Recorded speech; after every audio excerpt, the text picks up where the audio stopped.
It went really fast. Yeah. What a crazy year. We've been married for 13 months.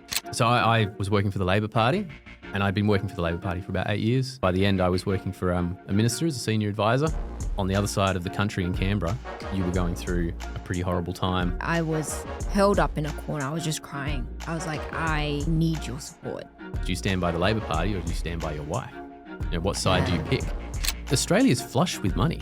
They don't want to tax mining companies. They don't want to create a sovereign wealth fund. They don't want to close tax loopholes for investors. They don't want to do something on franking credits. Like, the money is there. There's billions slushing around the system.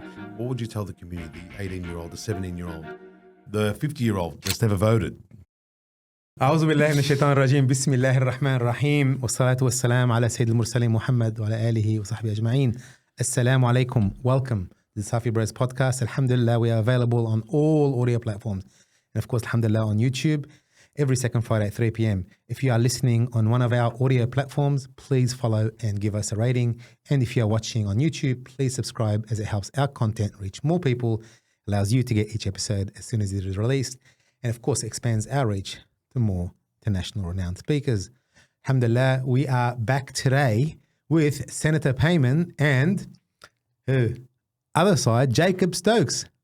Now, Better half? Better half? Better half. Yeah, I'll take that. Better half. Significant I don't get other. that Behind every great man is a Yeah, I don't get that label often, so yeah, I'll take it.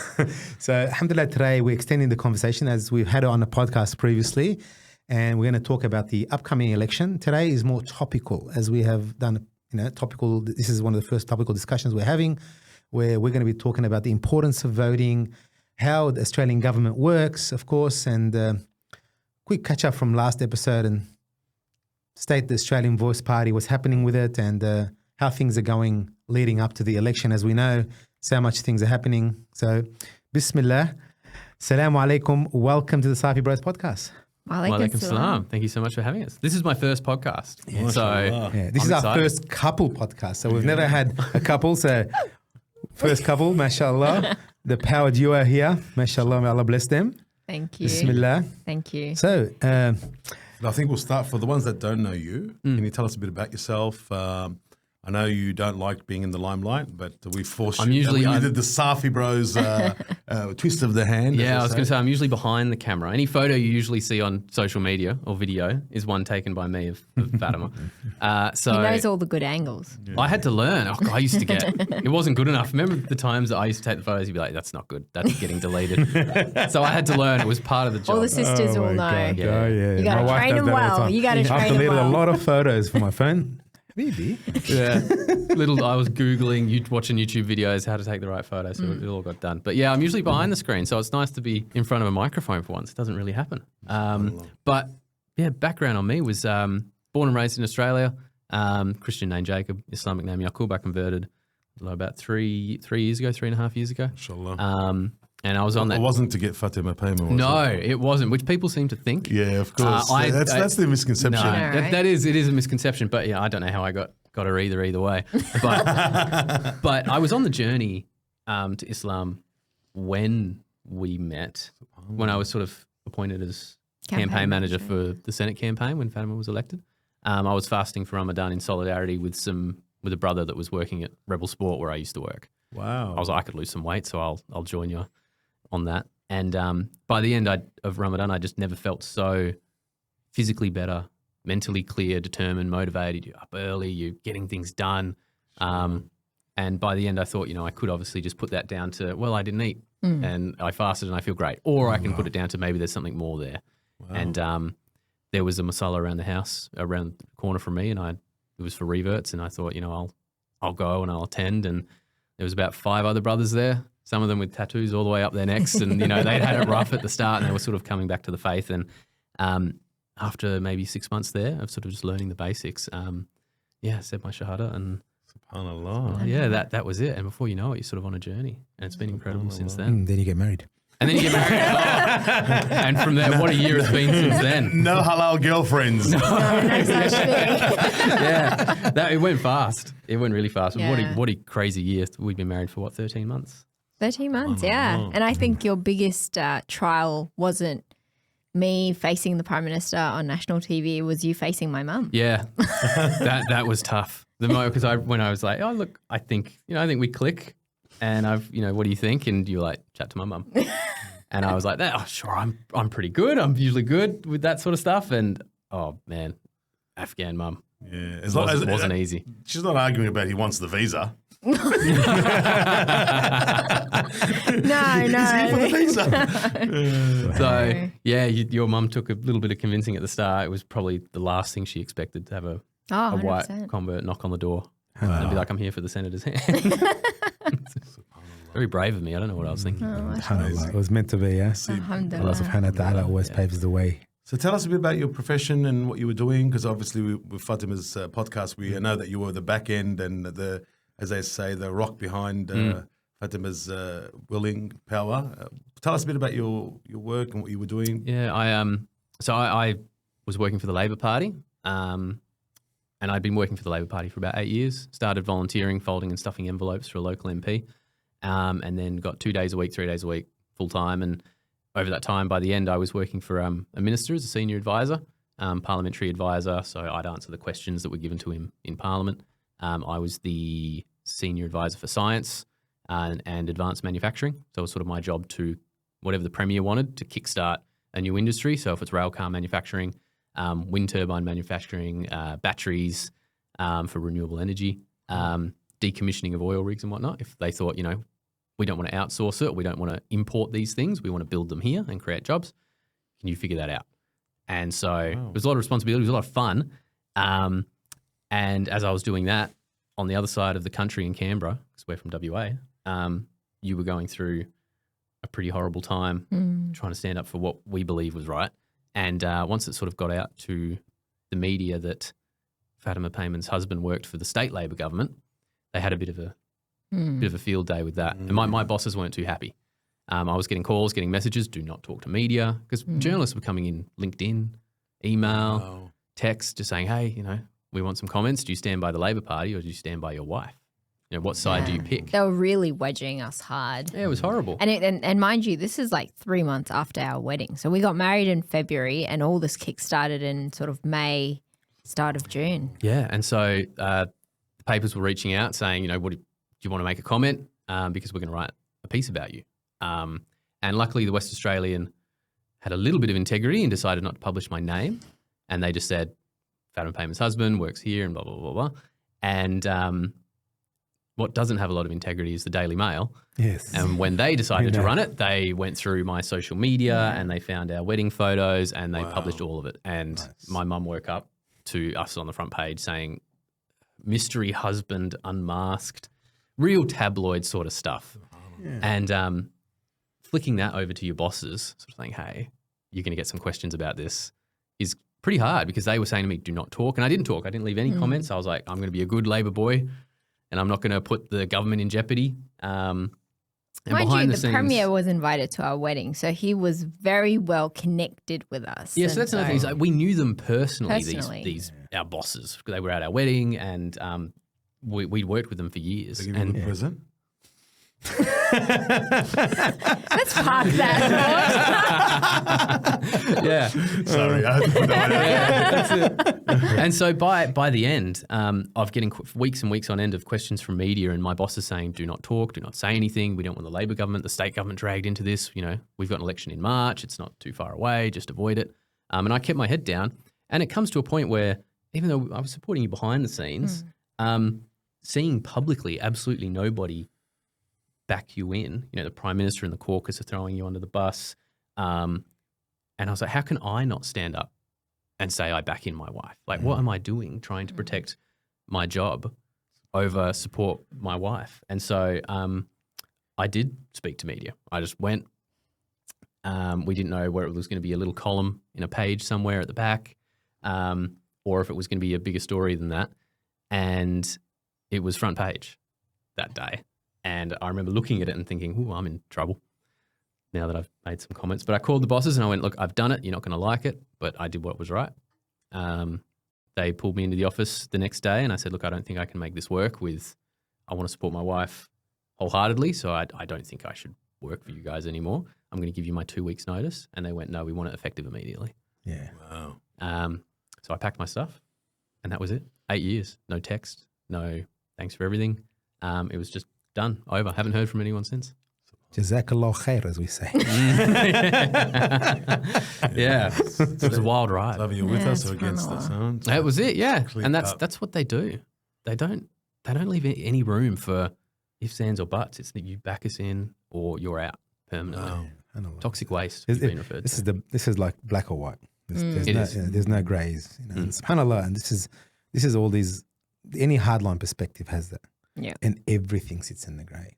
Most of us sit in the greys. 100%. And subhanallah, it's amazing. And I think they even paint Islam in that perspective as black or white, but there's so many greys. Absolutely. You have to But look the moment you cross the floor, the moment I left my job, is the moment we had full clarity. You feel you're on the right path. Wow. Like everything just works its way in a direction that you know is the right way, because we were just battling every day. I think the hospitalization, I had migraine attacks. And so we would spend nights on end, you sitting by my bedside and just not knowing like, where's this going to lead us to, you know, what's our purpose? Where are we headed?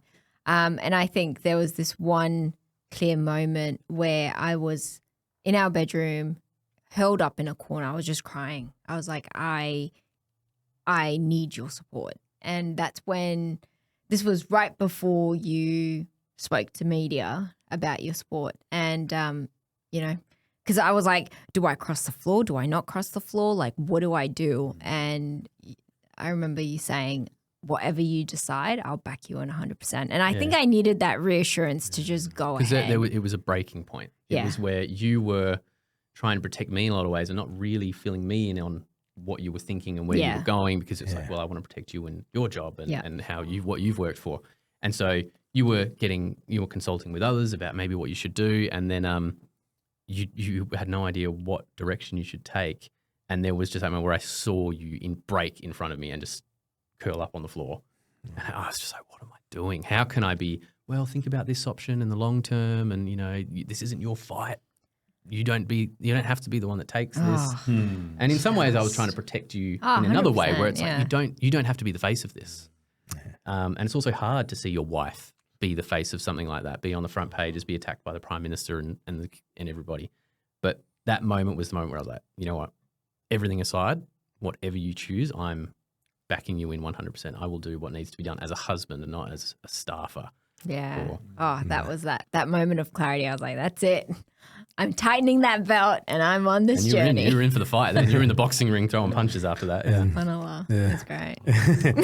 We've copped a few black eyes. Oh, totally. She loves it. You feed off that. You feed off of that. No, it's, as we say, you know, many of us, subhanAllah, are, you know, that we look at perspective is that who gets hurt in the ring? It's both sides. But you got to be in there to cop the punches, really. And both sides are there fighting, and we're both going to get hurt. So the Afghan spirit's relentless. Alhamdulillah. So talking politics, Bismillah. Our favourite thing. Undoubtedly now you guys have got the party started. Alhamdulillah. What made you start it? And take us through that. Obviously, why not stop? And you fought the first war. And why not just pull the handbrake? Who needs this headache? Did somebody come to you in a dream? I wish. Wasn't that clear cut. But straight after becoming an independent, we travelled around WA. So that was our moment where we actually got to bond as a couple for the first time. So July. Was it honeymoon, was it? Pretty much was. 12 towns in 12 days in a car, spending like 50 plus hours together. Just WA is obviously massive. So driving from one small town to the next town can take the whole day, 8 hours, 9 hours. And we'd been married a few months, gone through this unbelievably public kind of horrible thing at times.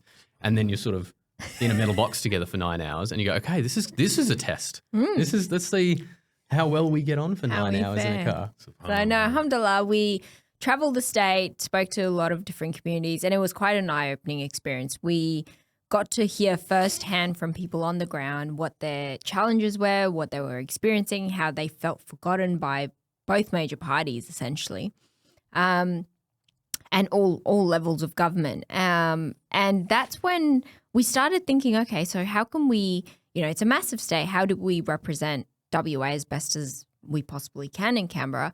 And then we started going to other states, and people here in Victoria and New South Wales, they would be like, we know you're a West Australian senator and you're an independent senator, but we want to support you. Like, how do we support you next election? How do we make our votes count? And it was this weird sort of empowerment or energy we were feeling from the community and from the broader Australian public that were like, you know what? Like, if people in New South Wales and Victoria and Queensland want to support, perhaps it's time for us to form a party. And what we kept on hearing was, we don't feel like we have a voice. We feel like our voices are drowned. We feel like nobody really represents us. And it was the word voice came up so many times where we were like, you know what? Australia's voice. Like, it was just you and I in our little apartment just thinking, I think this is it. Yeah, like, it was that simple when you travel around the country, because you were just being invited to things. And you travel and you hear people go, look, we don't want to vote for Labor anymore, and we just don't always align with the Greens. We want to vote for you. And it's really hard to pop that bubble and go, sorry, you can't. She's from WA. I hope you've got a good independent here. That's really hard to do in New South Wales, and then in Queensland, and then South Australia, and then in Victoria. And the more that you talk to people and they go, we just want any other option, tell us who we should vote for then. Yeah. That you feel a bit of responsibility to go, well, you know what, maybe now is the time to just give people that option. And look, if they don't choose that option, then that's fine. But at least we've created a vehicle for people to latch onto if they want. What is that vehicle? What is that? What is a party? What does it mean to start a party? What kind of difficulties for the layman that's watching? Because, you know, people don't understand how difficult it may be. And yeah, it's hard. It's like starting a small business on a national scale. For us, it's you go, oh, let's do this. This would be a really nice thing, and we'll give it a go. And you announce it. You go, we're going to start a party. It's going to be called Australia's Voice. And you realise, okay, we need a website. So I've got to buy a domain. But to register the domain, I need to get an email address. Oh, to get the email address, I need to, be registered as an XYZ. And you start from I need a bank account then to prove that. And so you go, ABN. An ABN. Yeah. I need an ABN. And so you make you're going to make an announcement, and you realise how finite, like you are starting from the absolute bottom. Wow. And you go, I don't have finance experience. I'm not an accountant. Yeah. I'm not a web designer. But, we're going to be in Canberra next week, and we've lodged the papers that we're going to do this, and they're going to advertise it in the national papers. So we've got about a 10-day turnaround to get everything done. We don't have branding. We don't have a logo. Oh. We don't have a website for people to go to. We don't have an email address for people to go, I'm interested. I want to help out. I want to volunteer. Wow. We don't have a portal for people to donate. There's all these sorts of things that you go, and then the security checks and balances. Oh, security, because you're like, well, I don't want to be responsible for somebody donating and something goes wrong. Or, the website needs to be secure. Yeah. So what am I going to go on Fiverr? Like, hey, mate, I don't know what I'm doing. Can you please build a website? Can you please set up a portal? Can you do these sorts of things? And so it was a mad rush that sort of week when the Electoral Commission, because what happens is to register as a political party, you have to lodge some papers with the Electoral Commission. Basically say, we want to be a legitimate party because rightfully so, there's checks and balances. If you're going to be receiving donations and money, the Electoral Commission's there to make sure that money is spent towards what a party should spend the money. Mm. And so you have to lodge particular papers with the constitution to show that the party will run a certain way. So there's lots of checks and balances. So we did all those sorts of things, lodged it, and then they basically say, great, now there's an advertisement period where the public can object. Wow. Yeah. And they can object on certain grounds. And those grounds are actually, is the name of the party already taken? Or that's actually it. It's branding. Does the logo look too similar to something, or is the name too similar to an existing party? Those are the only IP. Basically, those are the only two grounds you can object. Oh. But after what Fatima did and standing up for Gaza, the objections were not around the name. No. They were around, how can you call yourself Australia's Voice if you don't represent my values, or if you align with extreme Islamic terrorist things? And unfortunately, you have to respond to those. Yeah. Even though they don't fall within a valid objection, the Electoral Commission say, look, we've received a response. It mentions the name in the first sentence and then rambles about how you're an anti-Semite for a page and a half, but you need to respond to this. You need to respond to every single how many one. Objection. Yeah. We received, the Electoral Commission wouldn't tell me how many they've completely received. I'm sure it was above 50 or 60. And then they sort of sift through and go, these ones are valid. But like I said, most of the valuable ones, they mention the name and then they just rant Character for a while. assassination. So you have to provide a legal response to those about why it's an invalid objection, and then they're made public. So you can go to the Electoral Commission website right now, search Australia's Voice, and find all of those objections. Oh, wow. And Guys, what we had to look it say up. in response. Yeah, because you'll have quite an interesting read of what we had to respond to. And the frustration was you want to ignore those things because it's just, it's racist commentary. Yeah. But if you ignore it, it almost validates the fact that you didn't respond to it. And so that was a big back and forth. So It's time and effort, really. It's time and effort that you don't have. for you while you're still being a senator, me on the background, I've just got my laptop and you're sort of just trying to kickstart this whole thing. And then we made the announcement and it went off. We received well over 10,000 emails in that first week alone of support, volunteers. We want to donate. We want to help. And you have to get back to everybody and say, the website's coming. Just I'm hang working in on there. it. Donations are coming. We're going to set up secure portals and all these things. And it takes a long time. And the registration process itself takes 12 weeks. And then, within 24 hours, we were getting attacked for not having any policies. Why don't you have an entire policy platform? And you're on TV and they're going, where are your policies? And you want to go, I've just bought the domain name.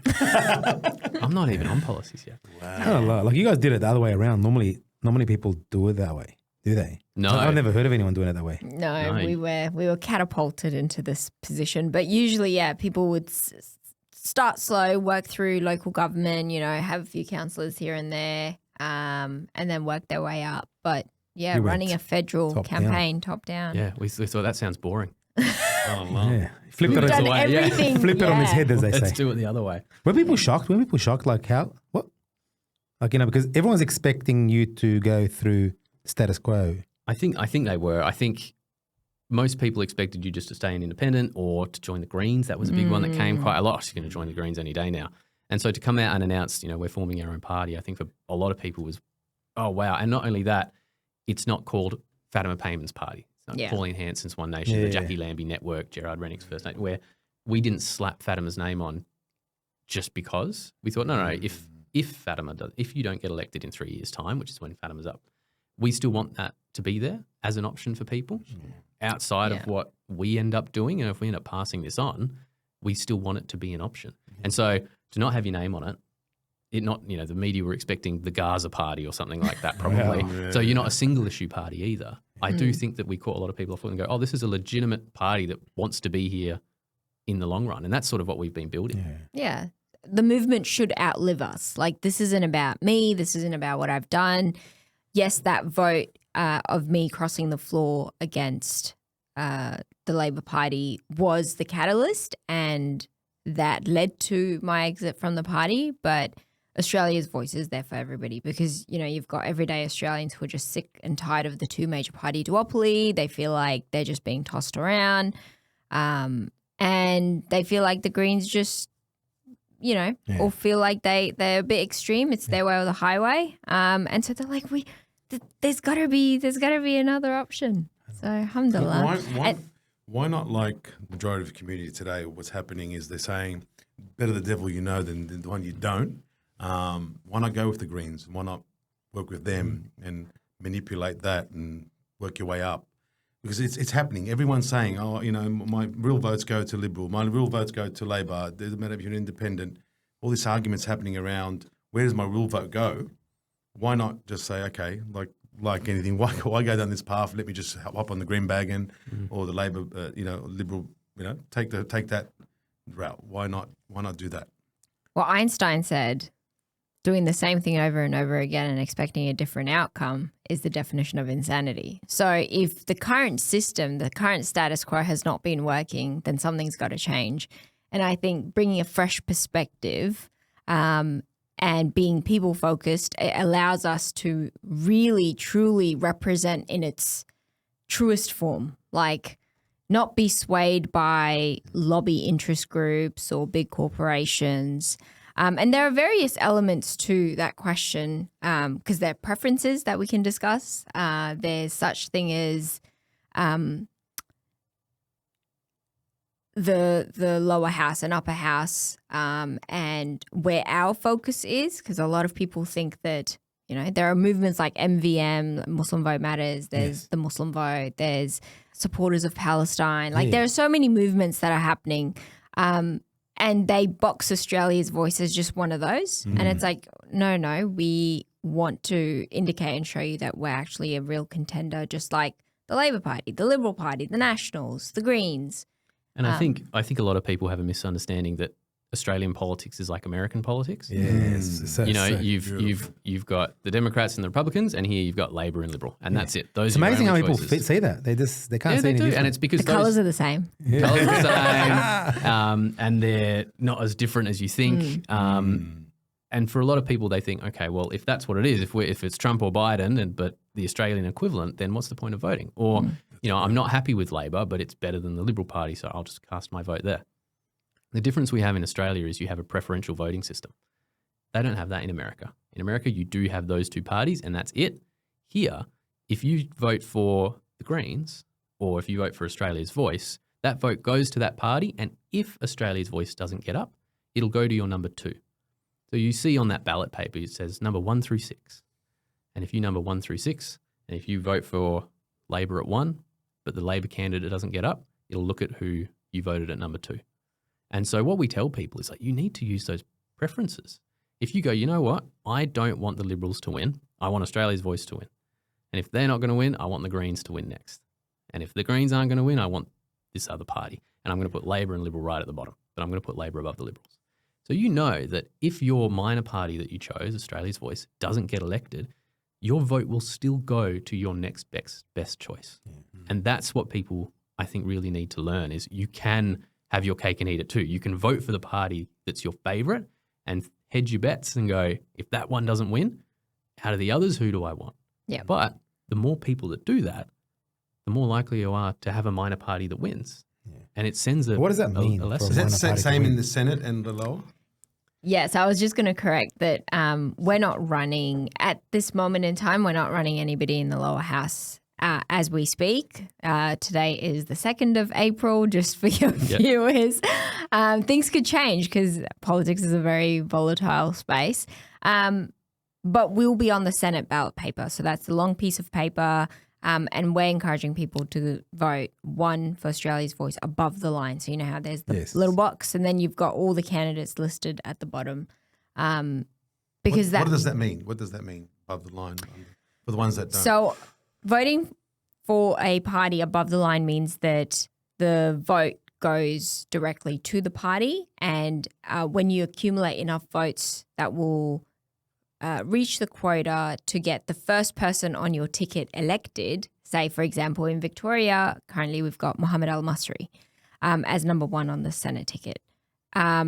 If the party as number 1 above the line gets enough votes, then those votes get put together, meets the quota and is given to Mohammed Al-Masri. And then after that, whoever's second, the next lot of votes come through.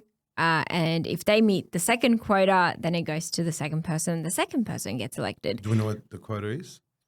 The quota, I think, in Victoria is about 14%, which is a large amount. You've got to get about 14% of the vote, maybe 12%. But that's where, again, preferences will come in. So if you vote above the line for Australia's Voice, or let's say you even vote for somebody else, but we get your second choice. If that person doesn't get up, we get you the second preference. That's why it's called a preference. Your second preference is us, and we get that preference of yours. And how many parties above the line? However many are registered, which is about 30 or 40. So that long ballot paper you get, where they usually say number 1 to 6 above the line for the party, Australia's Voice, Labor, Liberal, Greens, or I think 1 to 12 below, which is where you vote for the names. You see all those names. But what the major parties have done is to make it as difficult as possible for independents to get elected is if you don't have 2 names in your party, they bundle you right at the end with all the other names. Independents, yeah. And that's why it's important to form a party. That's why people like David Pocock formed a party, even though he's one person, to get above the line as a party and have his name big and visible and not be bundled up with everybody at the end. You need to form a party. But also plays a role by having many candidates under. If you're above the line with nobody underneath you, but one doesn't look good either. Yeah, the credibility.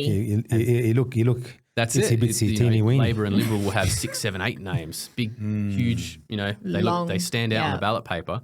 And what they've done is the AEC will charge $2,000 Per each name. name you have on that ballot. Wow. So if you're a minor party and you go, you know what, we want to stand out as well, and we've got so many people that want to run for us, let's run 5 names, and you want to run in every state. That's $10,000 just for them to print the name on the ballot in one state. Wow. And if you want to run every state, you're looking at $60,000, $70,000 just to do that. And so most minor parties go, we can't afford that. We want to put the money towards what's beneficial for the people. So let's just put 1 name or 2 names. Wow, it's all about marketing. It is all about marketing, and the major parties have done a good job. Yeah, and they've done a good job of making it really, really difficult for minor parties. And also there's a big thing happening at the moment where this election, the changes haven't come across, but for the next election, it's going to even be harder for... Yeah, they made some shady deals. The major parties got together and basically, in order to cut out competition, they've limited the funding and donation limits that independents and minor parties get. And again, like if you want a stronger democracy, you need to have all voices at the table. You need to have that proper representation, but the major parties don't want that. So of course they would get together. But while we were actually going through the electoral reform bills, we also came across something called a resettlement allowance. Now, if your local MP gets kicked out because, they've done such a shonky job and everyone's like, you don't represent me, we're going to kick you out at the next election, they get a fat paycheck of $120,000 plus 3 return flights to Canberra paid for by your taxpayer dollars. For simply doing a shonky job. Now tell me which other job you get fired for not delivering salary, and then you get that's wild. And so we actually, as Australia's Voice, put up an amendment, like a motion to get rid of this rule. Well, like it's a cost of living crisis. You're telling Australians out there that you can't afford to give them breaks and alleviate their stresses, but you're giving yourself fat paychecks. The major parties, so both Labor and the Liberals and Pauline Hanson's One Nation, voted against it. They were like, no, we want to keep it. Because, of course, they want to benefit their own pockets. They will tell students at universities that your 20% off HECS debt, that's going to come after the election. But they can rush these bills to make sure that their payment is secured so that if they lose the election, it's all right. I still get loaded and I can just pop into Canberra and go to my mates and say, hey, hook me up with the next job. SubhanAllah, like people out there expect a non-religious voter to vote for somebody. And the question is, you as somebody who looks religious, how do you expect a non-religious voter to vote for you? And how do you present yourself to these Australians that are seeing you because they don't see you maybe as progressive, or they see, because a lot of the times they see us Muslims as, we're hardline or whatever it is. And how do you appeal to those people is the question, It's all about combating the attempts of the major parties trying to box us as a single issue party. And they've tried it.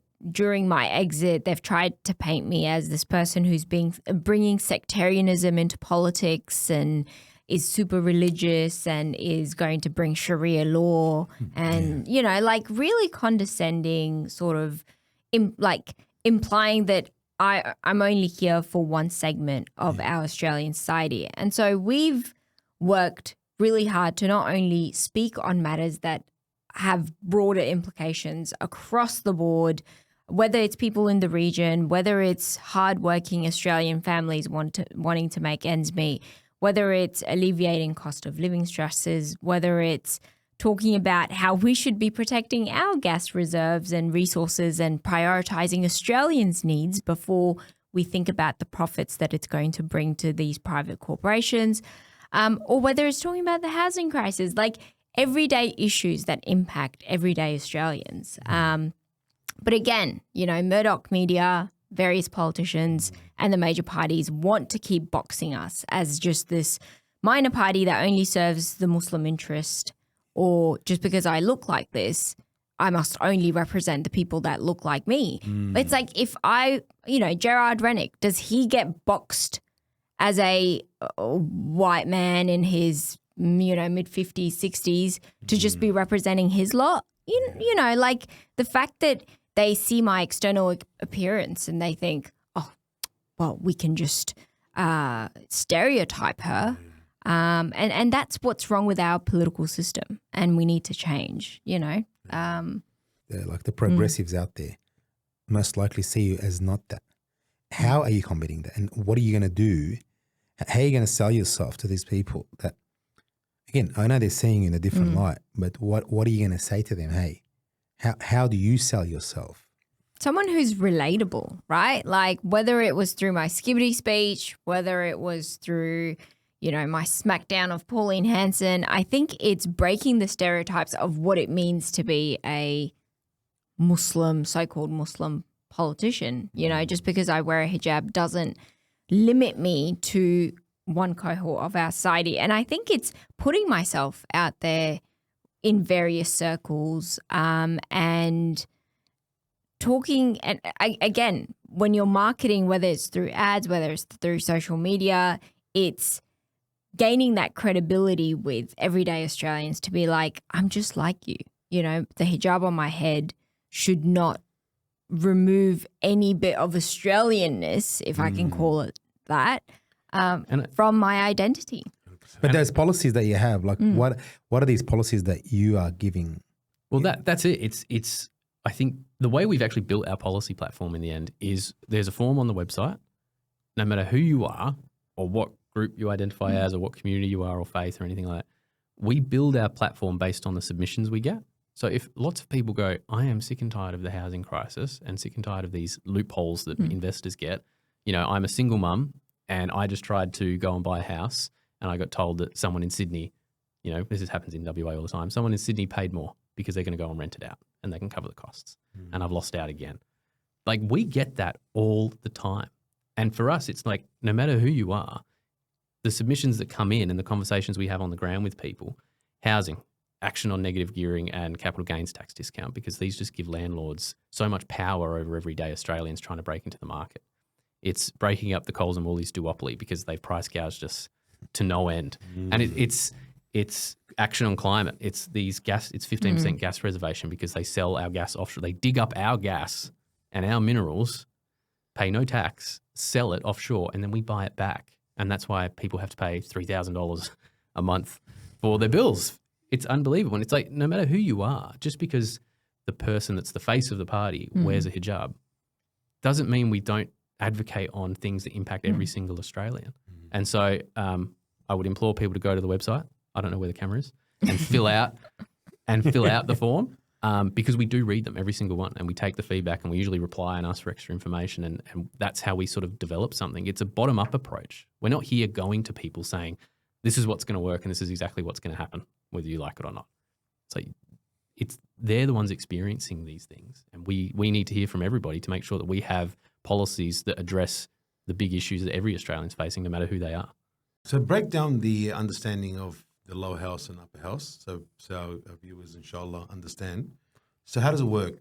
Majority seats, how many seats are available? How many seats we're trying to win? How can we create some influence, some change, some real change, inshallah? So there's the lower house and the upper house is sort of the colloquial term. The lower house is called the House of Representatives. There is 151 seats in the House of Representatives, which means if you have 76 seats, so if the Labor Party or the Liberal Party wins 76 seats, they will form a government because they have the majority of the seats, which means they can do what they want and they have to negotiate to pass certain things, but 76 is enough to get bills passed. The House of Representatives is usually hear about something called an electorate. People will live in an electorate and you will vote 1 to 6 on that small little ballot. That's your representative in the House of Reps. They will represent your little area with the suburbs that you're in and advocate for you. We're not running in the House of Representatives as it is. Those usually, they cost quite a lot of money, $200,000, $300,000 to run those campaigns. And that's just within one electorate. And that's in one electorate and there's 151 of them, so it's very expensive to do. So that's the House of Representatives. That's where the Prime Minister is. That's where you usually see what's called question time and you get everybody yelling at each other. And those are the ones that most of the journalists will watch and listen to because it's the fun one. It's what everybody pays attention to. Then we've got one here in this area in Cornwall, and they haven't done anything for the past 20 years because it's a safe Labor seat, extremely safe. And what you find with the safer the seat is, the less likely you are to have a member that needs to work hard and listen to you because they're guaranteed to win every single time for years and years on end. They've won. The government won't invest in the infrastructure, in the roads, or in we're not any getting, development. We've got our hospital here in Epping, in the north. Because they're not trying to win your votes, right? Yeah. But if people didn't vote for Labor and they decided to vote for an independent, and this seat went from being what's called a safe seat to a marginal seat, so it's held by only 1%. So if 1% of people voted differently, the seat could change. You better believe the government's going to put some money into this seat because they don't want to lose it. So how does that work? Say, for instance, now the North becomes the marginal seat. Labor comes and says, we'll spend $7 million on a new hospital. How's that possible? How does that work? How can somebody bribe our vote to build a new hospital with that 1%? How does that work? We call that pork barreling. Haram. Haram. In all sense of the words, it's haram. It's like what they're doing. Like again, we just saw that last week with the Afghan community up in the southeast suburbs. Yes, they were trying to pork barrel the Muslims. How imagine that? Who was advising them? I have no idea. So what will happen is the government will come in and they will try and buy your vote. It's technically illegal. You're not allowed to. What they do is called pork barreling, which is they pull a lot of money, put it into one seat when resources should be really distributed. But there's little tricks and things they can do and levers they can pull within the budget to hide money and make it look like they're not doing that. You know, they might say, we're going to put $1 billion towards this hospital in Cornwall. And if they do it in a way that's like, well, it serves an entire community and it has a specific service for a lot of people. It's not just this seat. Or some sort of grant program or... Yeah, they'll funnel the money into different ways, a few for a sports club here. And it's not until you dig through the details that you realise, hold on, every single sports club in Cornwall just got $100,000, but next door, they didn't. They didn't get a cent. But it's really hard to do that because the budget's so confusing. And So you're telling me we need Elon Musk here to come and dissect the... Yeah, you need a Doge. Department of Government. Guys, we need government a Doge here. efficiency, indeed. No, I don't have what accountability? Like if one of these politicians says, I'm going to give $100,000.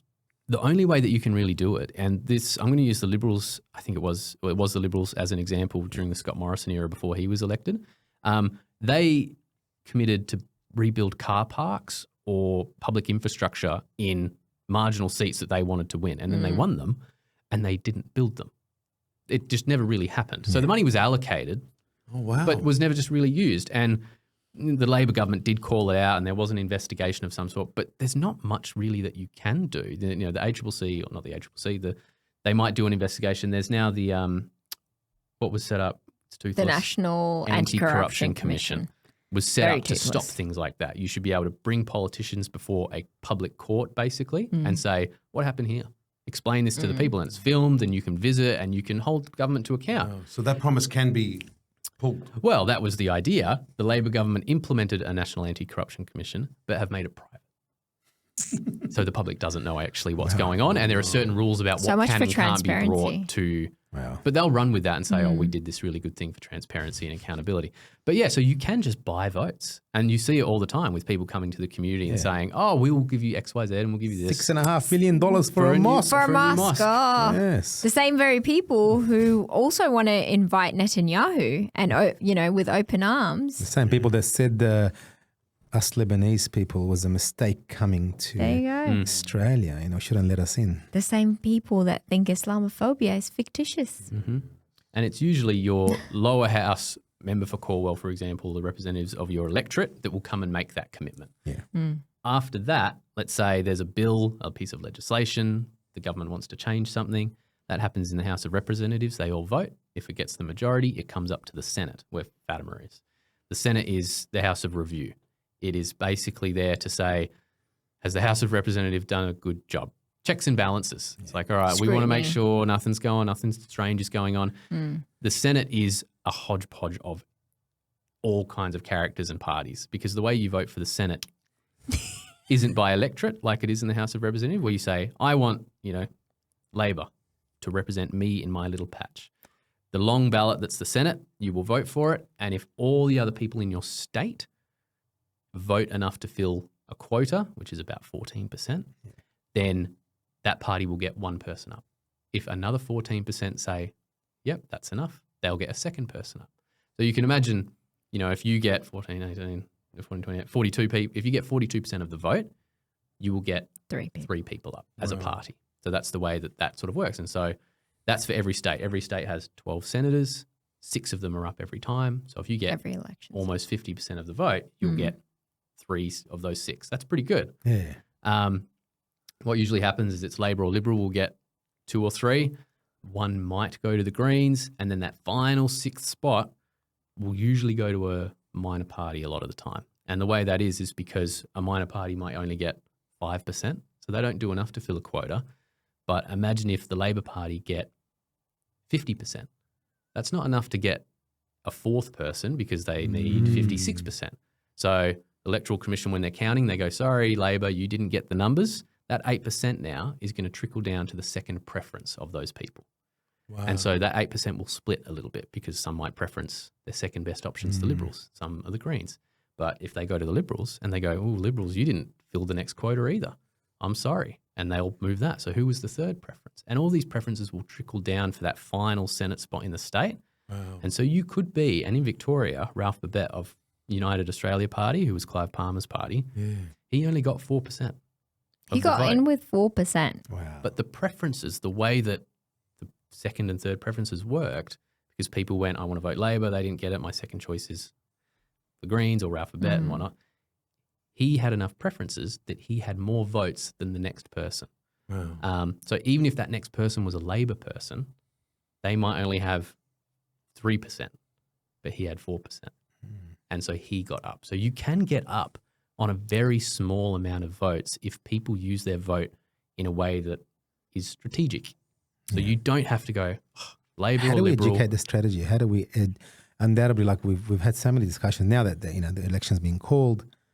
We have so many people saying to us, so who do we trust? We had a discussion the other day because certain, organizations are getting funded from Labor or Liberal or whatever it is. And they're saying, these guys, we can't trust anyone. They're funneling their votes to the Liberals anyway. So we prefer the devil, who's given us money than to us to go to this independent, and then they funnel their votes to Liberal, and then we get no money anyway. So we're relying on those grants. We're relying because on those. We're doing good. We're helping the community with their money, and it's just like that bloodline. They're suckling, and they can't let go. You know what I mean? The baby always needs to be, it's amazing. It's fed and put to bed. That's it.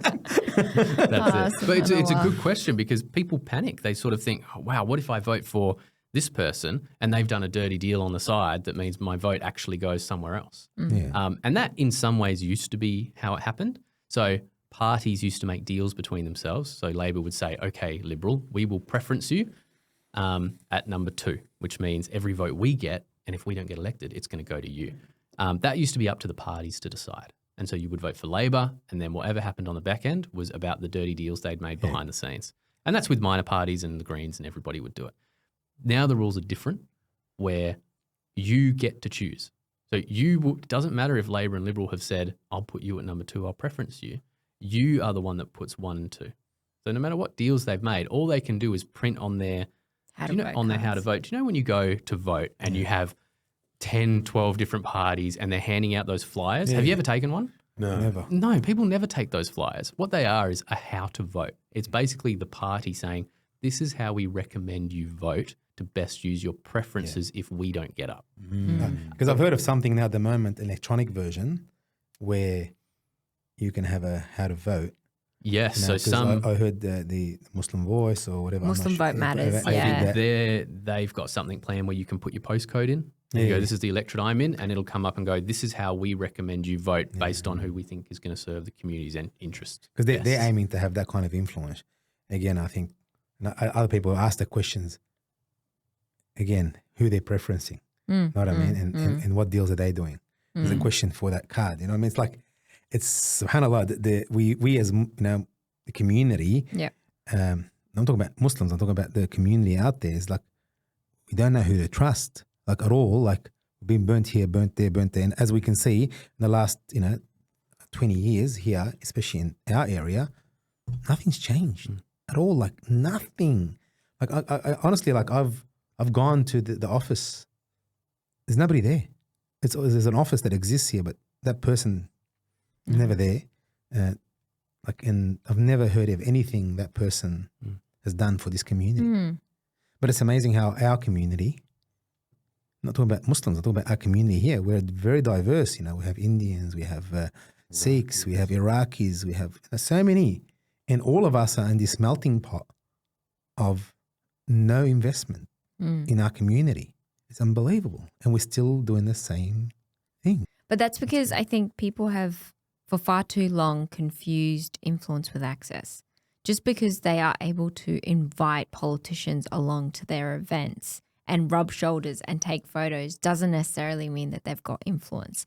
And I think the genocide in Gaza showed us all what the realities on the ground is. Like the same very party that had in their party platform to recognize the state of Palestine, to prioritize the liberation of Palestinians, turned their backs on them. And it wasn't just a matter of Palestine, mandatory sentencing. Like Labor turned its back on all the visa holders and refugees and asylum seekers. Like Labor has tried to be so much like the Liberals that I'm not surprised people are sick and tired and don't know who to trust. Yeah. And that's where we go around advocating that if you've got a strong independent in the lower house, vote for them. And in the upper house, you help Australia's voice keep an eye on the government of the day, because the ideal situation for everyone out there is firstly to vote. Please vote. That is your only tool in our democratic forum for us to actually engage with the political system. Because if the major parties thrive on the disengagement of their society, if people are disengaged, they don't vote, they don't tune into the policies of the party, they don't look at their track record, they don't, their voting records. So it's a matter of, if you are disengaged, if you are apathetic towards your politicians and your representatives, the same status quo is going to remain. Nothing's going to change. You're going to have Labor or Liberal, Labor or Liberal.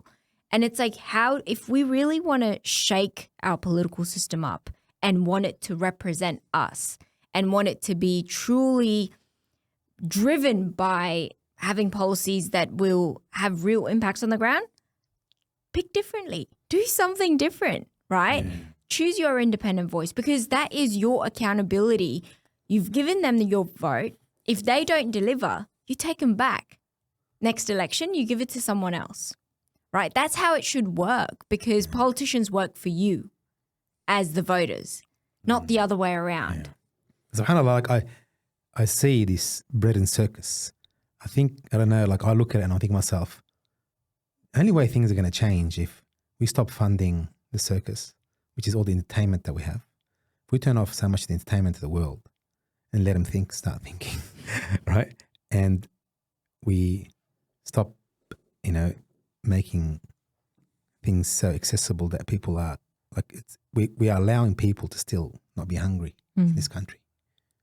We just keep it on, like you can see, like as I said this morning, like went to the dentist and she was telling me, Ahmed, you don't understand. Like I said to her, it's tough, it's hard eating out at the moment. She goes, Ahmed, I can do with eating noodles and having cheap food. I can do cheap eats, no problems. She goes, but it's hard paying bills. Power's gone crazy. I've got gas, I've got this. She goes, and she's like a 65-year-old woman. She's working as a receptionist. And I know she's been there for like 20 years or whatever. I think to myself, you're still here. She goes, because I can't pay the bills. I'm eating cheap. I can do that. But I think if we turn off that, if we make people hungry, they're going to stand up and say, hey, hold on, what are you doing? And I think it's on sort of the brink there. I can see that at the moment where people are feeling the pinch, like 9.2% of food and beverage is currently closing. That's huge, man. That's phenomenal. Small business. You know what I mean? That's huge. How many of these guys are going to be now really a pressure on our system because they need to eat, they need to make money somehow. You know what I mean? That's a huge percentage of. It's like imagine somebody saying now, like 10% of all mechanic shops are closing.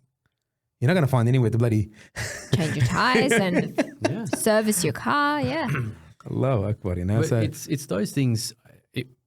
Those things are political choices. Like I think some people think that when a small business collapses, or if you have to be, you're 65 years old and you have to still work as a receptionist because you can't afford to pay your bills, or you can't retire, can't afford your healthcare or education because you're a student. The money is there. So Australia's flush with money. And resources. The money is there. It's in the budget. It's not an economic shortfall. The government's not going, God, we've got no money to pay for the aged care. We've got no money to give free education or to support small businesses. They're political choices. They are political choices. They do not want to do them. They are vested interests. They don't want to tax mining companies. They don't want to create a sovereign wealth fund. They don't want to close tax loopholes for investors. They don't want to do something on franking credits. Like, the money is there. There's billions slushing around the system that if we were to move it to the people that need it the most, we would see huge change. But they're political choices that the governments make. Wow. The AUKUS submarine deal, $368 billion. And these are going to be submarines that the US has full control over. We don't even have that ownership. We're paying for them, but we don't have ownership. Trump doesn't even know what AUKUS stands for.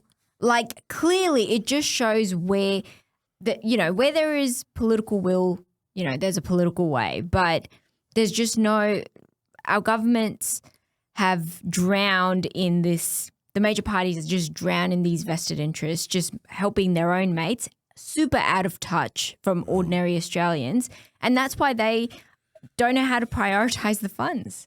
They keep telling us we don't have the money, but you do. They've got the money.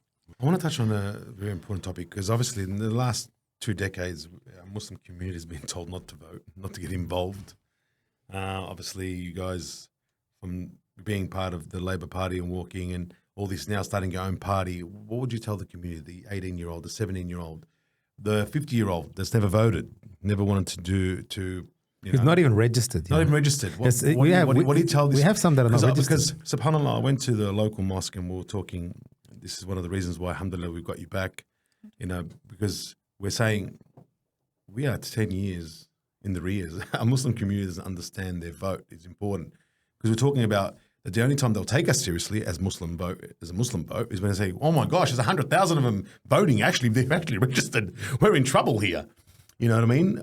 Can you give us some insight on that and what your thoughts are and where we should be at? Because I know the UK and obviously the US are way ahead of us, but not just as a Muslim community, but I think as a society, we're so well equipped in various fields, medicine, engineering, business, entrepreneurship, just lacking in politics. And it just shows that if we want to have a future here in Australia for the next 20, 50, 100 years, we need to make the political system work here for everybody, not just for a select few, not for the elites, not for those who are tuned in. Like I said earlier, when you're disengaged, the major parties love it. They thrive on it. They do whatever they want. So to everyone out there who thinks that their vote might not make a difference, it will make a difference. The fact that I'm here as a young female Muslim woman who wears a hijab, who was born in Afghanistan, to be sitting as the senator of Western Australia, anything's possible. And for us to be able to have our say with our votes, if there's me plus someone else, like, that is power, holding the balance of power in the Senate. And as Jacob mentioned earlier, all the drama is around House of Reps and, where's the Prime Minister? But it's like the Senate actually does a lot of hard work. If a bill passes into the Senate and it gets blocked or it comes back with amendments because there's such a strong crossbench, and there's minor parties like Australia's Voice who was holding the government to account and saying, hey, we're not going to allow you to just ram this bill through that's not going to actually have real impacts. It's going to impact small businesses. It's going to impact families out there. It's not going to aid the workers. How do we make sure that that balance of power is utilised and the government just doesn't get away with, ramming things through? Because every vote counts. And I mean, in the US, we saw that, some people just didn't want to vote. And, to their credit, whatever they wanted to do, punish Biden for his decisions and policies, because governments lose power. Parties lose government. Parties don't win government, essentially. So I think this is a real opportunity for us as Australians to wake up and say that we've got to break the duopoly. And I think that's going to be done through a minority government, isn't it, really? A hung parliament is what we're aiming for. A Labor minority government where Labor is forced to form a coalition with either the Greens or the Independents in the House of Reps would be the perfect scenario. What does that mean? What does that mean in numbers? What does that look like? So that's, we spoke about the 151 in the House of Representatives, which means you need 76 seats to form a majority to pass bills. If you don't win 76 seats, let's say the Liberals win 65 and Labor wins 70, then it's a mad dash for one of them to get enough seats to say, okay, we formed a coalition that is 76. So we've got now enough seats with this other team on board, whether it's a bunch of independents or the Greens, to form a government. So even if the Labor Party win more seats than the Liberals still might be able to form a coalition with some other party and make a deal and say, you and I will form government, and that's called a coalition. Yeah. So the benefit of having minor parties there is the Labor Party and the Liberal Party can't get their own way as a majority. They have to go, what do you want? And they'll go, well, my supporters that voted for me because I want this and this and this and this and this. Yeah. And they'll go, okay, all right, join us and we can work on those things. All right, what do you guys want? So they have to consult more with more people that were voted in. So that's the benefit. What happened in the last election? What happened exactly? How much seats do you know? I think Labor won 78. So they just two over. And so it is on a knife edge. Most people are saying a Labor minority is the most likely It's the Greens, isn't it? Like, it's the Greens that really push them across. Because everyone's like, I'm hearing, I'm not that preview, but I heard like a brother telling me like voting for Greens is just like for Labor because at the end of the day, they're going to make a coalition. And we heard Alba go, I'm not ruling out a non-coalition. You know what I mean? Like he's going to, in reality, he's just relying on the Greens to get a majority government. He knows that he can't get it. That's what it looks like again from the discussions. That's usually what happens. If Labor forms a minority, in the past it's been with the Greens.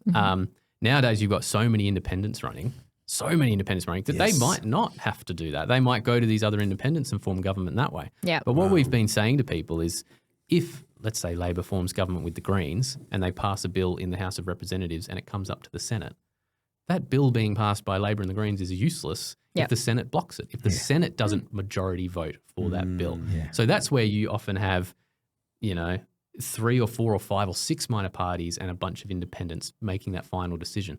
So telling people like, vote for your House of Representatives, whoever you want, and they might form a government. But the Senate is the final, it's like the goalkeeper. Yeah. Wow. It's like the team's done all the work to get it to the goalkeeper. If the goalkeeper blocks it, then it's not going in, it's not passing. It's not going to work. Can you give us a story of you being an amazing goalkeeper where I don't know. How have you frustrated the government? I don't know, like has Alba ever tried to pass a few sneaky ones under you? Yes. So there was this mis and disinformation bill where the government would dictate the truth of any scenario. So, for example, let's say it's not within the government's view of seeing protests for Palestine as being the truth, according to the government, they would have blocked it and they would, put hurdles. So that mis and disinformation bill was key and it was on a knife's edge where I was the deciding vote. And so we'd received so much correspondence. We'd consulted with various groups, both community and expert groups, and they were like, the concept is okay. Like we understand where the government's trying to go, but it's rushed. It's not, thoroughly thought through. We can't just pass it as it is. And so I came out and I said I won't be supporting it, and it just fell through. Like, it did not go to a vote. Split in the middle, and you were the last. I was the last vote. The final one. So everybody was wondering what will Fatima Payman do, because that will pass legislation into law, big legislation. Massive. And so the House of Representatives, they could have passed it 100%. They all could have voted for it. But once it gets to the Senate. And so the benefit, what we say to people is like, we use that example of Ralph Babette getting up on 4 or 5%, is if we can get an Australia's Voice, an additional Australia's Voice senator up alongside Fatima, you've now got double. You've got two. And that's huge. Two goalkeepers. Two goalkeepers. Yeah, exactly. You can block. And if you're not comfortable with a piece of legislation, if you like, we haven't been given the time by the major parties, because they do this all the time. They'll often move things on bulk. Yeah. They'll say, okay, I've got a story for that. Okay, all right. You tell the story because you were the one sat in the room. So this was when I had a go at Pauline Hanson, and Lydia Thorpe ripped that piece of paper and threw it at Pauline. So then she got suspended because of doing that, because it, wasn't accepted by the Senate for that sort of behaviour to take place. So she was suspended, and it was the last day of sitting last year in November. And I get a call from, not me, but my chief of staff gets a call from the Prime Minister's office saying that we need your vote to pass 40 bills on block, right? Yeah. Like, we need to put it to a vote, no debate, like no scrutiny. We're just going to guillotine it. That's the terminology for it. And so I was like, all right, let's go have a chat. So I'm sitting opposite the Prime Minister. That's the Prime Minister's chief of staff. This is my chief of staff. And the Prime Minister does not make eye contact. He's just looking at my chief of staff, Glenn, and just saying, we want your support to pass this motion to guillotine 40 bills. And, what do you want for it? We're negotiating. And he was like, I'll give you your 2 additional staff like all the other senators have, and it's at the discretion of the Prime Minister. So what does he mean? He's giving you staff now to to basically say, you give me your support and I'll give you your 2 staff. So you can paid staff. 2 paid staff. So you can only bribe you with staff? Well, that's actually something he's not supposed to do, because that should not be held over my head as a negotiating chip. Wow. It's a right I have as a crossbench senator. Yes, it's at the discretion of the PM, but because he's got this chip on his shoulder because of me, kind of maybe humiliated him on national TV. Yeah. He was like, this is all I can give you. And I was like, well, with all due respect, Prime Minister, I've survived 5 months without these 2 additional staff. If you want my vote, get rid of the 3 immigration amendment bills. So these are the migration amendment bills that we're going to make life really hard for thousands of refugees, those who've been waiting in limbo for 10, 12, 15 years, waiting for a pathway to permanency. And some of these people would actually then be deported to a third country, where Australia is paying a third country to house these asylum seekers. Wow. Like, it's barbaric, and we can't even guarantee their human rights will be upheld there. So where is our international obligation as a signatory of the Geneva Convention to ensure that asylum seekers are treated in a humane manner and are protected, right? And so I was like, as a daughter of a refugee, I cannot let you pass those bills. And he was like, oh, well, we've got to deal with the coalition. And I was like, I don't care. You're the Prime Minister. Like, you can undo it. And he was like, no, it's not going to happen. And I was like, fine, then no deal. And I walked out. He pulls Glenn aside, my chief of staff, and he goes, you're the adult in the room. Go convince her. Wow. And I was like, I was shooketh. I was like, what? I would have pulled out a lollipop and said, yeah, suck on that. Literally, like, the audacity. But imagine if I had one other senator, a Victorian Australia's Voice senator. There is no ways that's how he would have ended that conversation. That hurt him, didn't it? Actually negotiating with you. Yeah. Oh, that was his first and probably last time. This is the importance of voting, guys. Yeah, it's just we need a goalkeeper, guys. Not just one, not just we one. We need a few goalkeepers, and undoubtedly, look, Can you, in the Senate, have a coalition of other senators that you could work with? There are opportunities, and if we all agree on a piece of legislation, we have voted en bloc before, but it's really tough trying to bring people together. So, there's Jackie Lambie, there's Tammy Tyrrell, there's David Pocock, Lydia Thorpe, Pauline Hanson, and Malcolm Roberts. And then there's Ralph Babette. Now we've got David Van and Gerard Rennick as well. So it's a big crossbench, but we don't always agree on the same stuff. And so it's really hard to form the en bloc and also to go to the government, because you've got to be politically savvy to be like, you know what, when we vote en bloc, it means that we negotiate as a bloc as well. So if you, as David Pocock, you're getting something from the government, then you must tell the government, I won't deal with you unless Fatima gets something as well, right? So you've got to look at the bigger picture and be willing to sacrifice and negotiate those tough bargains. But it will take time. We're a fairly new crossbench, and inshallah over the next 3 years, and hope inshallah after this election, having more goalkeepers for Australia's voice, we're going to definitely play that key role of leading those Senate negotiations. SubhanAllah, that's amazing.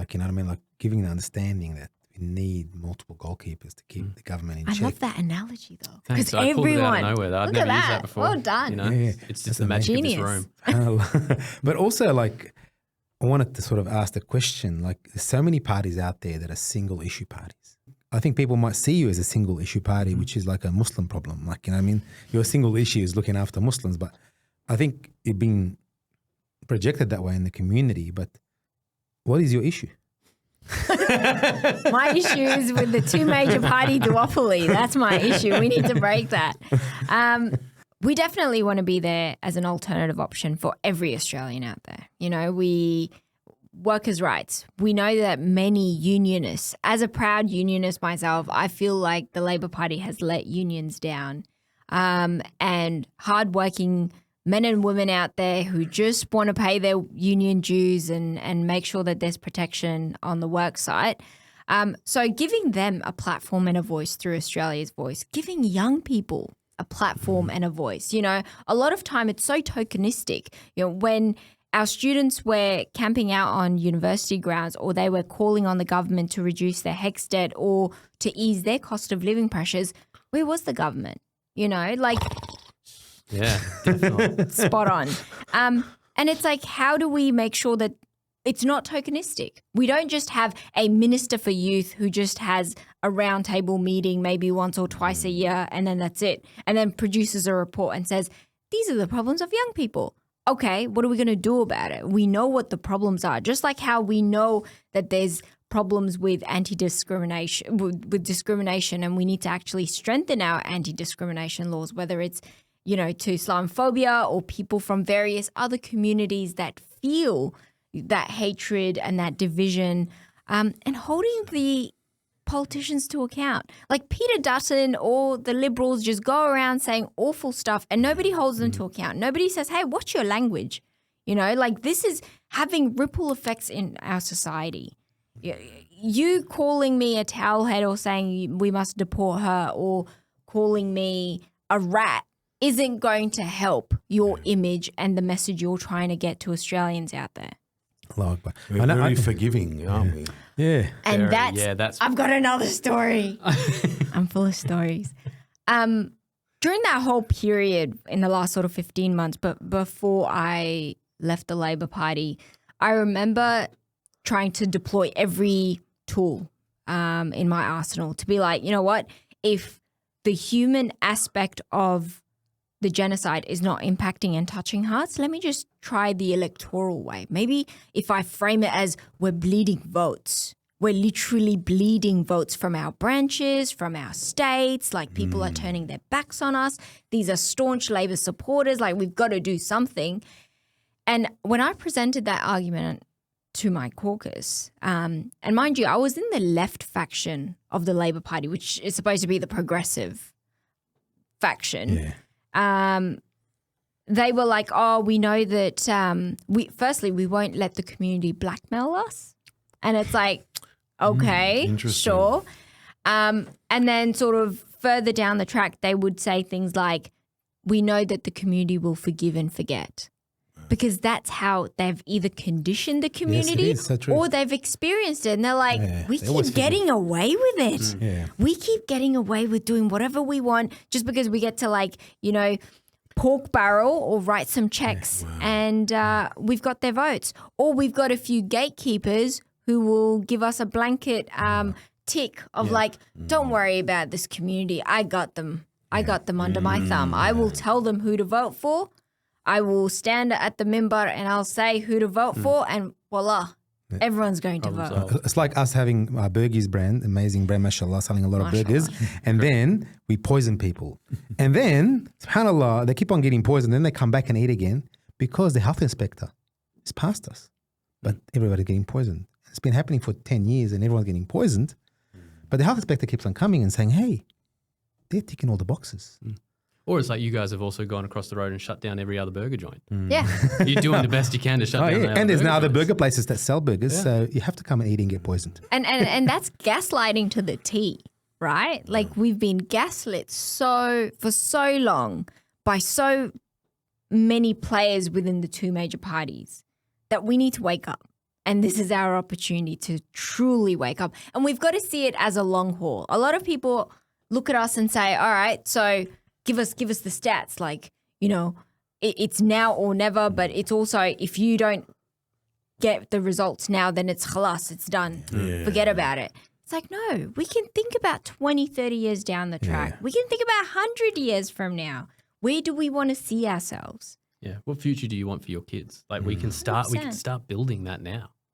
Yeah. And Rome wasn't built in a day. Exactly. 100%. And just because it hasn't been done before doesn't mean we can't start now. Just because it may seem hard doesn't mean we don't start it, you know? 100%. What do you say to organisations that are getting federal funding or state funding and are not willing to support? They're not willing to yet. That's tough because I do feel in a lot of ways for those leaders, those organisations, when somebody goes, look, here's $5 million to upgrade your aged care facility for your community. You know, I do believe a lot of them have the community's best interests at heart in those situations. Like they're like, oh, what am I meant to do? Turn it around. You know, we need extra beds in this facility. You know, we need to add another dorm, and all this is going to help. And you know, we've got 20 people on the waiting list, and this is huge for us. Yeah. So I totally understand that, and it's a fine balance, I think, between how well you treat your local MP or how well you make your voice heard. I believe either way, either party's coming to you with a big fat check if they want your vote. The idea is over the 3 years that they have been your MP, have you been banging on their door? Have you been calling? Have you sent emails? Have they done other things? Have you made it clear you are unhappy with certain parts of what they've been doing? Because it either means when they come with that check, you've got a little bit more reason, one, if you need to take it, but to look at them and be like, this, you know that you haven't bought me. This is not worth a vote. This is your duty as an MP to support the community. This is not you give me some money and now we vote for you. This is just you doing your job. And you've made that clear to them over those 3 years. Because if they come with a check and you've been really polite and a bit forgiving and, oh, I'm sorry to bother you, but, you know, we kind of need X, Y, Z and totally understand. Then when they give you that money, they know you are just going to forgive and forget or roll over and just support them. So you've got to be strong in your convictions of what you demand from your representative. And when they come with that check, you make it very clear, this does not come with a vote. This is you doing your job as an MP. Great advice. Great advice. That's a great advice. Amazing. SubhanAllah. And undoubtedly, as we can see, we've had, like, you know, we just had the moon sighting for Ramadan. You know, for the end of Ramadan, we've been lately getting politician sightings in our masjids. Surprise, surprise. I wonder why. But I tell my brothers and sisters, there is a power that exists that we have that I think we do not use, and that is the power of complaint. The power of, like, I remember when I was at the Department of Justice, you know, when things weren't happening for certain individual, you know, organizations and, or they weren't happy with something, we might get 1,000 letters and 1,000 emails. And I recall a day where our phones did not stop in that office, and the minister decided to can it because he couldn't operate his business. He couldn't run his office because his phones didn't stop ringing about complaining. And I think, I'm not talking about the Muslim community here, I'm talking about the whole community, is that the way we hold these people accountable is by asking the questions, sending the emails, making the phone calls, because they have to reply. And that It's a lot of work. takes time and effort from them. And time and effort is worth a lot of money for them. And they have to, by law, reply. They can reply, but it could also be the wrong standard reply. You know, there was a lady who went to a mobile office of one of the Labor ministers, and she was like, you know, she went up to him and said, "Oh, I've got something to share with you. I've lost 40 members of my family in the last 2 weeks." And the first thing he says is, "Do you live in my area? Are you a constituent? Are you a voter?" And she was just like, "Do you hear yourself? If I had told you my dog just died, you'd be like, I'm so sorry for your loss. But when I say my family have died, you don't care." Like, it's bizarre that that's what it's come to. And that's where I think the community really has that opportunity to, like, really utilize those votes to hold those MPs to account. Say, what did you deliver? Get written pledges from them. Like, write me something in writing so we can humiliate you when you don't deliver. And if I can break it down even on a quite a granular level, if it helps with the picture, is what will happen after an election is an MP will usually ask a staffer, or they will themselves pull up all the booths in their electorate. And the booth is where you go and vote. It's usually at a school or something like that. The school, the halls. You have all the data there on the Electoral Commission to see exactly how that booth voted. So this booth, it's not just a big, broad snapshot of the 100,000 people in the electorate. That booth had this swing to it. This many people voted Labor here, you know, not by name, obviously, but the percentage of people by the booth. And and they will map it. They will look, because they will go, okay, where did we lose votes? What's happening? Okay, so that side of the area voted more Liberal than it did this time. Okay, maybe I need to go there and work on some things. Maybe I need to door knock. Maybe I need to phone call. There's a community over there I can talk to. So you can look at these things, you know, anybody can, on a granular level by booth. And so when you think, all right, I'm going to go to my local booth and just cast my vote, and you think it doesn't really matter, I'm telling you, they look. They will go, okay, because I was a staffer. And you look and you go, oh, geez, we've lost some support here. Or, wow, that north side of the electorate's much more Liberal voting. Down south is much more Labor voting, or it used to be, but now it went to the Greens. And you can actually go to those areas as an MP and go, we need to build support there. Yeah. They do it on a micro level. I mean, the data that They send the right people to the right place as well. Yes. So let's say if you have a hierarchy of staunch supporters, and people to sit there, stand around and give up the thing, the place that you know are not getting the best, you're going to send your triple A grade staff people, and the bananas, you send them a place that you guaranteed that, oh, wow. So if after the election 100%. they pull up those numbers and they see that one of those booths had a high minor party or independent vote, they know they're losing support. And they will look at it and they will go, all right, the next 3 years we need to lock that in. So don't think your vote doesn't matter. SubhanAllah. That's why we have all bananas at all our ones. Because I've jumped around because I've been busy. Especially in my constituent. We're in trouble. I think one of the points that I really want to talk about is with the increase in nationalistic and white nationalism, this Trump rhetoric that's out there, as we can see, you know. How do you plan to combat that? You know what I mean? Because we have, it's worldwide now, you know what I mean? You see what's happening with Trump. You see it in Germany. Like, we're seeing it everywhere. We have this ultra-nationalistic people that... A lot of the people that vote for Trump or vote for nationalistic things like Brexit 10 or so years ago, or the things that are happening in Germany, it comes from a fear of the other. So these people are blaming, unfortunately, immigrants or people that are coming in that are un-Australian or not from here. They're blaming them for taking jobs, ruining the economy, you know, just ruining the culture of a country. When really the people that end up voting for Trump or for these sort of nationalistic parties, kind of like One Nation, tend to be outer suburban, hardworking, tradie types, young men, a lot of them, young white men who feel disenfranchised. It doesn't come from a sentiment of actually not liking immigrants. It comes from a sentiment of, I've lost my place and I don't know what to do. Yeah. it comes from a place of fear. And the people that stoke fear is the media. It's much easier for media to go, all the immigrants are coming in and taking the houses. And it doesn't work like that. Most of, something about 80% of the number of migrants or permanent migrants coming in. When people say, 100,000 permanent migrants are coming in a month or a week or whatever the number is, it's something like a week. A permanent migrant also includes somebody that was a temporary migrant switching visas. So they're already here. Yeah. They're a temporary migrant and now they've just got a new visa. It's not a 6 years new later. lot. Exactly. They're not buying houses and Yeah. anything like that. But that's much easier to sell to people about. The reason there's a housing crisis, young man who's 27 and you're a brickie, the reason you can't get a house is because all the immigrants are coming in. No. The reason you can't get a house is because some people own 10, 20, 30, 40 and are snapping them up like it's Monopoly. Yeah, like Peter Dutton. And the government refuses to change anything because they're scared of losing votes, or they're scared of what the media, who have these vested interests from millionaires and billionaires, they're scared of what they're going to do.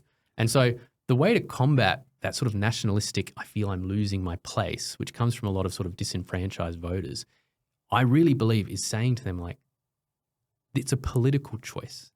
This is not something that's come from out of Australia and is ruining the country. It's an internal problem that you have with the policies that government is choosing to run. And then they lie to you, or the media does, and say, no, the problem's actually over here. Don't touch anything because we've got it really good. We're making lots of money. It's like a duopoly that they're allowing. Exactly. We need to sell that story. It's like the cost of living that's so high currently. Who's doing that to us? Yeah. That's it. We're doing it. Like the immigrants are coming and doing the duopoly. That's it, yeah. The immigrants are coming and rising prices, all our fault. and everything like that. And so we Gotta need have to a scapegoat, right? It's all about education. It's just about showing people like, no. These are the simple things that you could fix right now that would put a lot of money in your pocket. It's taxing mining corporations. It's closing tax loopholes. It's Negative gearing, capital gains. It's things that, guys, there are simple changes that have been on the table for 20, 30 years. The government refuses to do. How are you finding when you speak to people? Has the veil been opened a little bit more? Yeah. Are they seeing like... 100%. I think... We're not talking about non-Muslims here. Yeah. No. We're just everyday, your everyday Joes are absolutely sick and tired of the major parties, whether it's on university grounds, whether it's at fairs, whether it's just talking to somebody on the streets. They're tired of both the major parties because it's the common sense solutions that they're picking up like, that doesn't make sense. You guys are raking in millions and billions and all these banks are, they're profiteering at our expense and the politicians aren't doing anything. So something's got to give, something's got to change. And when we talk about Australia's voice and what we're here to do, like they're like, wow. We wish we knew of you sooner, so it's amazing. The support has been incredible, Phenomenal. but it is just about getting the message to people and saying it doesn't have to be this way. The money's out there. We can change things. We know exactly what we need to do. It's just about putting the people that are willing to do it in there. Yeah. That's really what it is. And that's why we actually don't take money from like mining companies and corporations, because we know the moment you take money from them, you're in their pocket. And maintaining our fierce independence means that every representative who comes on board with Australia's voice, every goalkeeper is going to be purely there for their states. Yeah, Adidas didn't give them a free pair of gloves and now expects them to do what they want to do. It's like sponsored all grassroots. Yeah, exactly. No, we're not sponsored by anyone. I can ask from your end, from a non-Muslim lens to a Muslim lens now, like how's your world changed from that perspective? Like this veil, like I want to ask this personal question because it's a transformation. Like really, like how do you look at the world? Like how are you when as a non-Muslim looking at things in what the space we're talking about now to a Muslim lens? Yeah, non-Muslim in politics to a now Muslim in politics. You know what I mean? You sort of view it as obviously the most important when you're not a person of faith, when you're a non-Muslim, the most important thing really is you and your family. Which goes, but as in nothing impacts that, nothing changes that. No matter what happens in the world, it's your good work has given you that, and the good work of your dad and your mum, and that's it. There's nothing else, or it's luck. And sometimes you wake up and some great things come your way, and you go, "God, I'm lucky." Isn't that amazing? God. Isn't it? Or you go, oh, I earned that. That was all me. Keyword God. Yeah. And you throw it out there in a very different way. It's just, wow, how lucky am I? How awesome is this? Or how hard did I work for that? This is all my bounty for my incredible work. And so in the Labor Party, it was like, well, the Labor Party is the natural party of government. It's the best government. It's the one that works for the people, and that's it. And the only way that the people will get good things is through a Labor Party government. There is nothing higher than that. The world just works as it is, and it's up to government to step in and provide the best that it can. And the Labor Party is the government to do that. Wow. So that's sort of how you view it as a non-Muslim and as a staffer, where you go, the government is the most powerful thing in the country. And the most powerful thing, really, it runs the world to you and your country. It runs your life. Wow. But converting, everything flips on its head. You go from waking up and getting an opportunity and thinking, oh, wow, that was lucky, or that's because I worked really hard, to being like, how grateful and honored you feel that Allah chose that opportunity for you. And you start viewing things differently. You start viewing like, I shouldn't just do things because my boss is telling me to, or because I believe the Labor Party is going to ask me to do it, or because I want a promotion. You do it because you know it's the right thing to do. And so your whole perspective just changes. Like, I'm so lucky that, alhamdulillah, my mum and dad have been incredible the whole way through. Incredible. Supportive. They barely really had questions. They are just happy for me to live the life that I want to live. And when I told them about my journey in converting, you know, I may as well have told them that, you know, I was getting back into rugby. They're like, yeah, no worries. Good for you. That's great. Let us know if you need support. Wow. And it's just, that's all it's been. And I think luckily I come from a family where, like, Dad used to say, and still does, like, good things happen to good people. Yes. And that sentiment is it's just an interesting way of looking at the world when you're a non-Muslim. Yeah. Good things happen to good people. And really what that means is, like, when you are good, Allah will reward you. And we see a lot of bad things happen to a lot of bad people. Yeah. But people just think, oh, you know, that's just how the world works. But really, it's this mindset shift where you go, you know, I'm doing things for something bigger than a job or work or the party or friends and family. It's just you have an ethical compass. You have a purpose. SubhanAllah, it's amazing how it's so, like, it's like I've seen so many brothers and sisters in our community. I'm saying Muslims, I'm saying everyone. Like, I call them brothers and sisters, where they're like that. And suddenly it's just like wow, there's these peripherals out there. Why was always focusing on this area? So it's an interesting shift, but it's been amazing. I'm feeling like things are just bigger. We have these little reflective moments, and we use our five senses to sometimes just ground ourselves and just be like, okay, where are we? We've got to capture it in.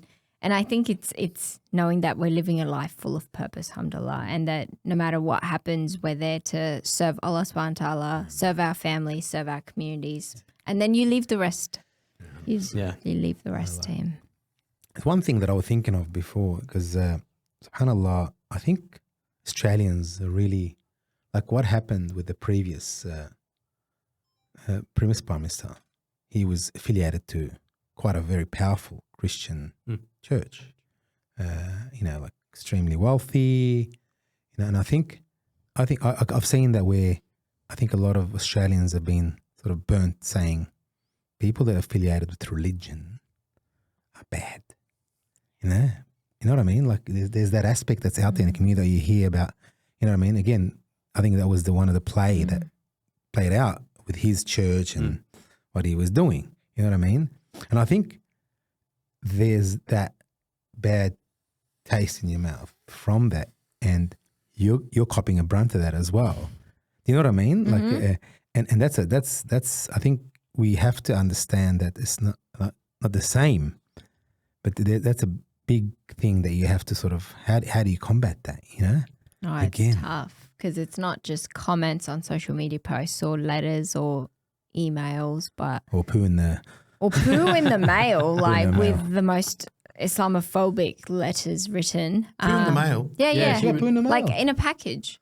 Someone posted that. They put it in an envelope and walked to a post office and posted that. Yeah. Poo. That was part of their day.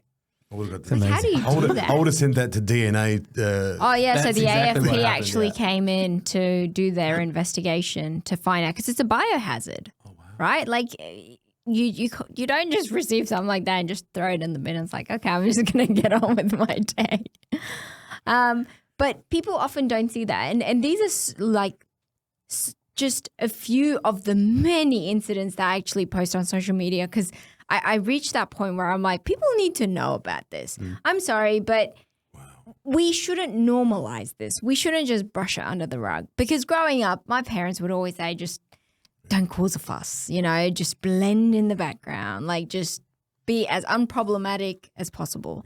But it's like, the squeaky wheel gets the oil. That's right. If we don't make noise about it, it's not happening.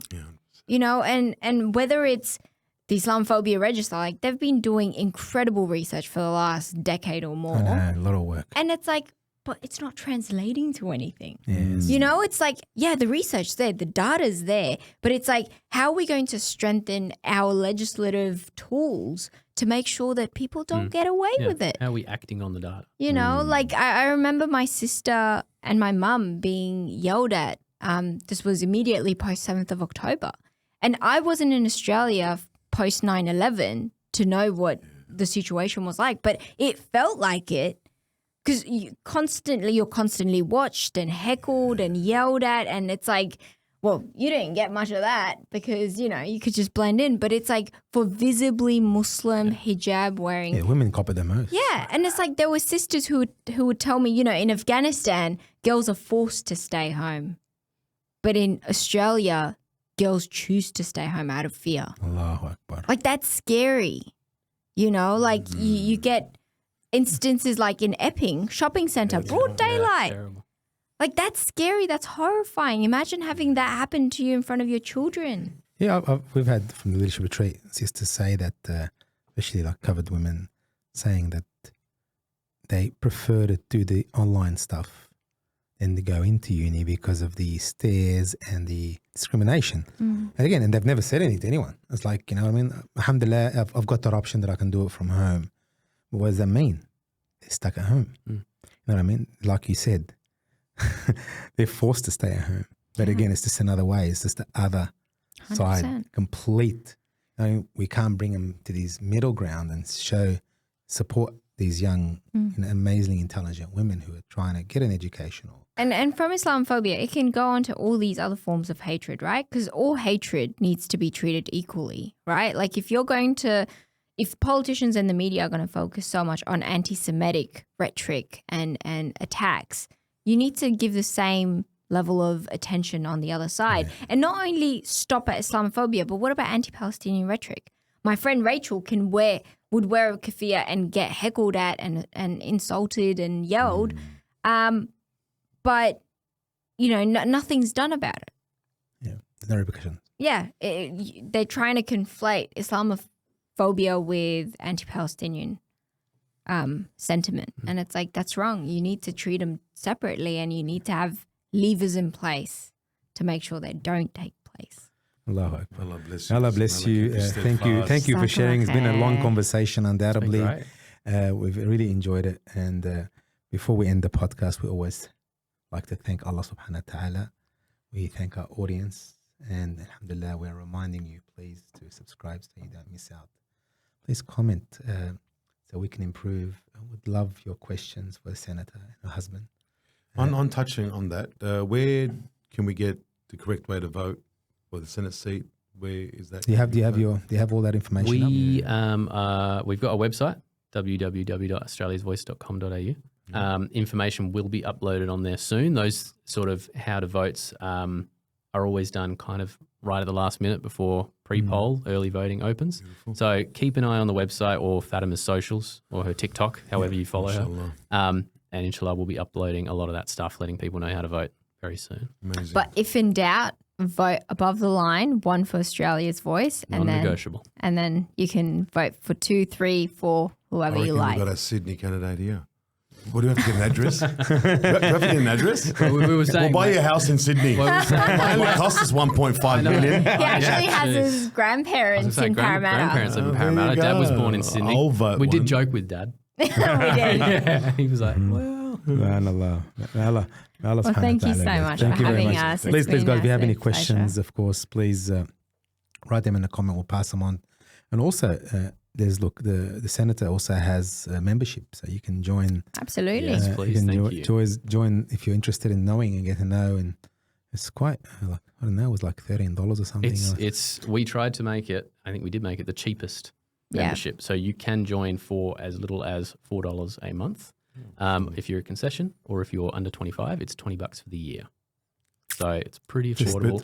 Cheaper than a packet of cigarettes. There you go. And you can stay informed of what they're doing, inshallah. And look, it doesn't take much. It takes many to build a goalkeeper.